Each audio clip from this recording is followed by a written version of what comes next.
Hello, my name's Mattie. Welcome to my Storyland. Though born in France, in 1870 to be precise, Hilaire Belloc lived most of his life in England, and quite the life it was. He was an intensely polarizing figure, thriving on provocation, never shy about sharing his views. Yes, he was sometimes wrong, and, at times, very wrong indeed, but when he was, at least he was passionately wrong. He was nicknamed Old Thunder as a child, and spent the rest of his life living up to this moniker in every way he could.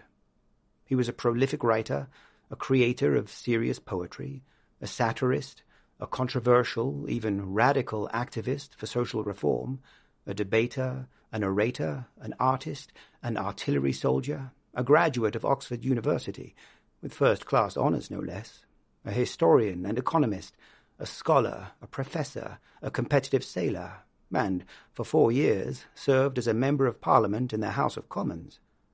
However, perhaps the most surprising thing about his life is that he is now most remembered for his collection of light verse and children's poems.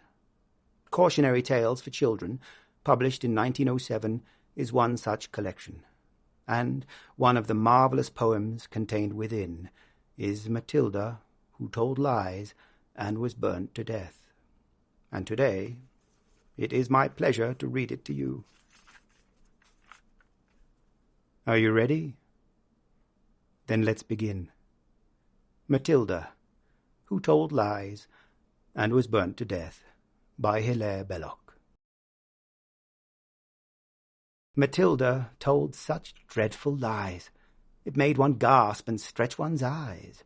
Her aunt, who from her earliest youth had kept a strict regard for truth, attempted to believe Matilda. The effort very nearly killed her, and would have done so had not she discovered this infirmity.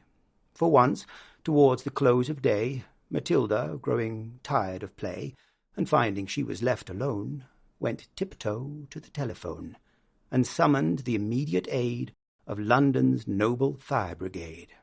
Within an hour the Gallant Band were pouring in on every hand, from Putney, Hackney Downs, and Bow, with courage high and hearts aglow. They galloped, roaring through the town, "Matilda's house is burning down!"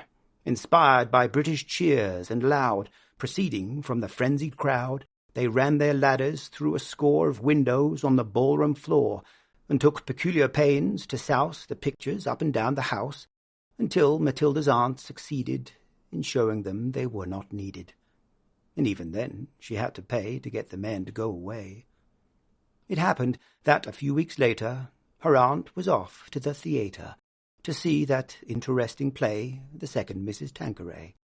She had refused to take her niece to hear this entertaining piece, a deprivation just and wise, to punish her for telling lies. That night a fire did break out. You should have heard Matilda shout.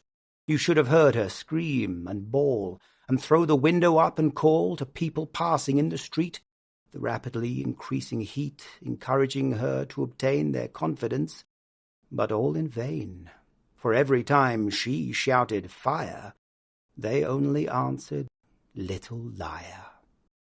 And therefore, when her aunt returned, Matilda and the house were burned. And with that, I bid you farewell. I hope you enjoyed the poem. Perhaps I'll see you again. I certainly hope so. Until then. Hello, Mattie here. Thanks for watching me read stuff. There are lots more videos of me reading stuff over on my channel, and if there's other stuff you'd really like me to read, just let me know in the comments section below. Don't forget to hit the like and subscribe buttons, and I upload new videos all the time, so maybe hit the bell icon too, so you can get notified when new stuff comes out. Thanks again for watching, and see you next time.